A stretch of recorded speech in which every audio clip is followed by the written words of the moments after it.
Welcome back to Money Exchange. It's time for this week's big currency movers. The first currency I want to touch on is the Brazilian real.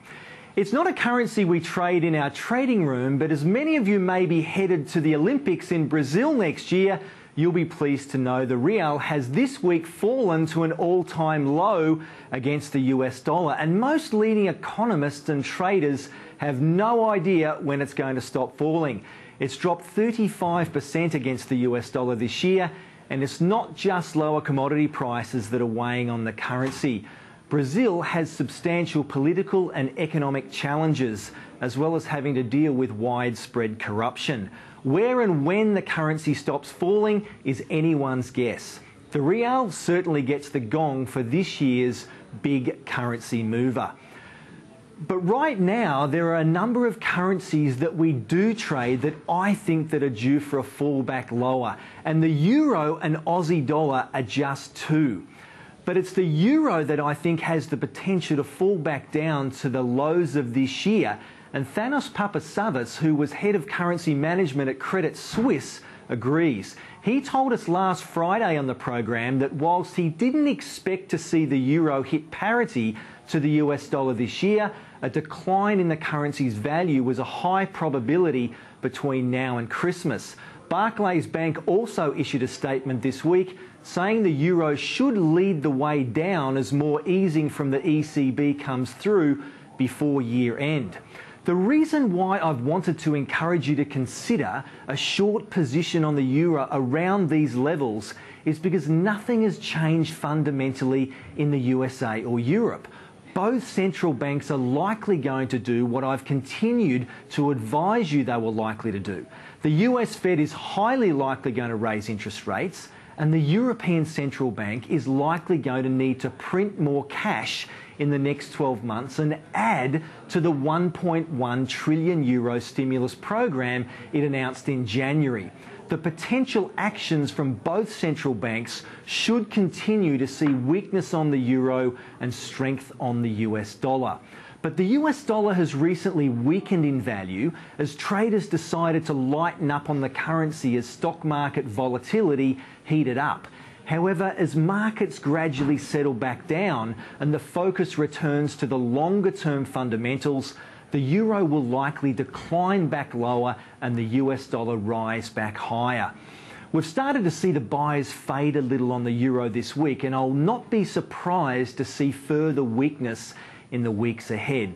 The European Central Bank President Mario Draghi issued a statement on Wednesday and tried his best not to forecast what many traders believe is inevitable.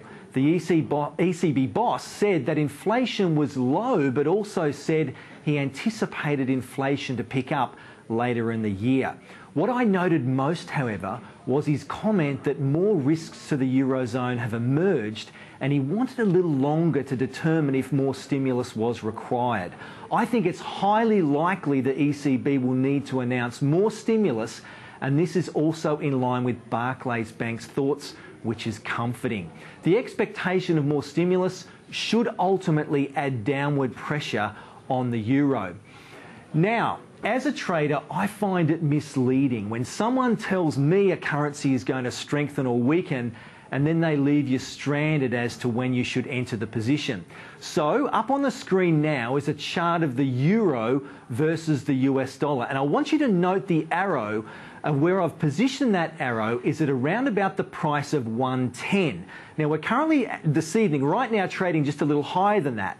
But over the coming days, if we see a daily close under that, in fact, a couple of days under 110, we should start to see the buyers start to capitulate on that euro and some more weakness start to come back in. And if you look ahead to the economic calendar in the week ahead, lots of US economic data that is likely going to force that euro down lower. Now, it's time for our currency quiz question of the week. But before we give you this week's question, I'd like to congratulate Erin from Sydney on being the first viewer from last week's show to correctly answer John Key as being a current sitting Prime Minister who also used to be a successful currency trader at Merrill Lynch. Okay, So let's get to this week's question for 500 bucks. We've been talking about the euro in the last half of tonight's show, so it only seems appropriate that we make tonight's question about the euro. So here goes. How many countries in Europe use the euro currency? If you think you know the answer, jump onto moneyexchangetv.com and type in the current number of countries that use the euro. And if the first person to get the answer correct, you'll win $500 cash. Now, you can jump onto Google. If I think about it, it's Ireland, Portugal, Spain, France, Germany. That's about half a dozen. I'll give you a hint. It's more than a dozen, but less than 20. So there you go. You can jump onto Google and you can figure that one out for yourself. If you get that right, 500 bucks is coming your way, but you've got to be the first person, moneyexchangetv.com. Well, that's all we have time for tonight. I'll look forward to your company again next week when I share with you everything you need to know about global currency markets. See you then.